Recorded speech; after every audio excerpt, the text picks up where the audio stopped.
পৃথিবীর সবাই আপনার সাথে বেইমানি করলেও আপনার পরিশ্রম আর যোগ্যতা কখনোই বেইমানি করবে না। ইচ্ছে শক্তি সবচেয়ে বড় শক্তি। একবার ঘুরে দাঁড়াও, পৃথিবী বদলে যাবে। ভুল যেমন মানুষকে শিখতে সাহায্য করে, তেমনি কিছু আঘাত মানুষকে বদলে যেতে সাহায্য করে। অতীতের কথা ভেবে কষ্ট পাওয়া হলো আবেগ, আর অতীত থেকে শিক্ষা নিয়ে সামনে এগিয়ে যাওয়াটাই হলো বাস্তবতা। পরিস্থিতি যে কোনো সময় পরিবর্তন হতে পারে, তাই জীবনে কাউকে কষ্ট দিও না। আজ হয়তো তুমি শক্তিশালী, কিন্তু একটা কথা মনে রেখো, সময় তোমার থেকেও বেশি শক্তিশালী। নিজের হতাশার জন্য কখনো অন্যকে দোষী করো না, বরং নিজেকে দোষী করো অন্যের থেকে অতিরিক্ত আশা করার জন্য।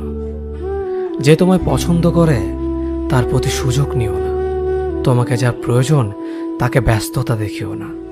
যে তোমায় ভরসা করে তার সাথে প্রতারণা করো না। যে সবসময় মনে রাখে তাকে কখনো ভুলে যেও না।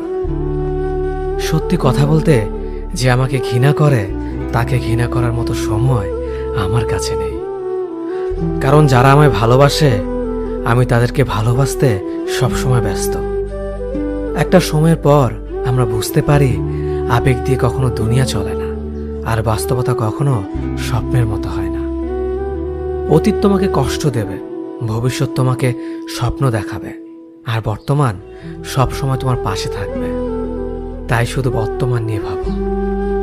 মানুষকে তোমার দুর্বলতা বুঝতে দিও না, কেননা মানুষ তোমার দুর্বলতা জানলে তা নিয়ে খেলা করতে আনন্দ পাবে। পৃথিবীর জীবন নামক নাট্যমঞ্চে সবাই এক একজন অভিনেতা অভিনেত্রী, শুধুমাত্র চরিত্রগুলো ভিন্ন। অস্ত্রের আঘাত শুকিয়ে যায়, কিন্তু কথার আঘাত শুকায় না।